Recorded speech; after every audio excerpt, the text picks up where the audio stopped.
Isang mapagpalang umaga sa lahat mga idol. Meron tayong nais na ipakita sa inyo. Baka kursunada nyong magpagawa ng ganitong klaseng medalyon. No, napakalaki niya dahil siya ay pang-altar at bantay sa bahay lamang. Ito ay gawa sa kalis at kampana. Medyo pricey nga lang dahil napakalaki nito. Maraming kampana at kalis ang uubusin. Pero tiyak naman na sulit kayo. Napakainam at mabisa yan. Dahil iyan ay gawa sa kampana at kalis. So pagkabuhay ang kanyang likod.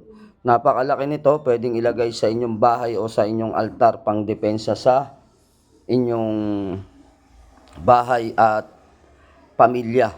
No, sa mga kapamilya na natin na nasa loob ng bahay na iniiwan natin para safety na rin nila. So ito ay bantay sa bahay.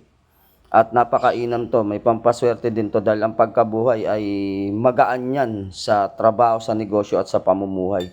So, ayun, PM lang sa lahat ng gustong mag-order sa atin. Ito ay papasadya pa natin na gawin. Sa gustong mag-order ng ganito, PM kayo at nang mapag-usapan natin. God bless you more mga idol.